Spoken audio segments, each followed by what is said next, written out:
So we got a call from the processor, and they asked us if we could bring the steers and the lambs tomorrow a little earlier than the normal drop-off window. So came down here to the farm to do some prep work to make tomorrow morning really easy. I think we're gonna try and start at 5 a.m. tomorrow morning, loading everybody up so we can get on the road by 6 and get to the processor as early as possible. It's also pouring down rain, so this should be a lot of fun. So to make our lives a little easier tomorrow morning, I'm gonna lock the cows in the feeding floor here. I've taken a bale of hay and put it in the round bale feeder here, so they'll have plenty to eat tonight. If the rest of them don't come up here soon, I've got 3 of the 6 right now, I'll go grab this feeder over here, bring it in, and give them a little shot of grain. We use that as bait to get them in places easily and stress-free. These guys obviously know the drill. The rest of them just need some more convincing. So I just came out here and stood for a second and let the others see what the crowd was doing. And luckily they all went in and I didn't have to use any grain for bait, which is great. They love that green hay. We have not started feeding hay yet this year, so it's definitely an extra treat to them. So I got my gates all situated so nobody can get out. Got their water moved so they'll have water. Our creeks are still really dry, so we've been supplementing with this extra bucket of water for some time now. But here in this area, we have to give them access to water because they don't have access to the creek right now.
And that's when I realized I forgot to put a new memory card in the camera. I did replace the battery that morning, so I wasn't thinking about the memory card being full. This is our new camera, so I really wasn't thinking things through, and it was kind of in a rush, it seemed like.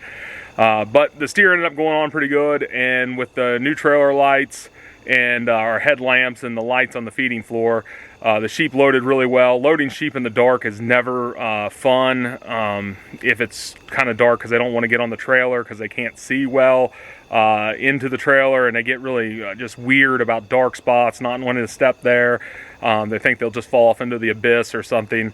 But they ended up going on pretty well because we had it well lit. We ended up making it down to the processor in time. When he called yesterday, I ended up talking to him and explaining to him that I thought that that was my drop-off day, not the processing day. And so it really worked out. We made it there by our 8 a.m. cutoff anyway, so that worked. The lambs all were pretty good size when we took them there. Pretty happy. Everything went well, really, though. I'm glad we had all the new trailer lights. One question I got at the market, and have gotten a couple of times, is what is it that we're using when we're loading the animals? And it's called a sorting stick. I have it here. It's basically, if you look at it, just like a fiberglass rod with a golf club handle here. And what we do with that is it's 4.5 feet. It just is something that we can basically poke a steer on the butt with to get them to like move, kind of go in the direction. Gives your arm an extra 4 foot width, basically, to make you look wider, to help herd the animals in the direction you want them to go into. It doesn't hurt them, doesn't shock them, doesn't do anything like that. It really helps us out and keeps us out of kicking range, and lets the animals know which direction we want them to go in, and like I said, keeps us out of kicking range, because they're still wild animals at the end of the day, and those steers don't mind kicking at you if they have to. Well, thanks for watching. Please remember to like and subscribe.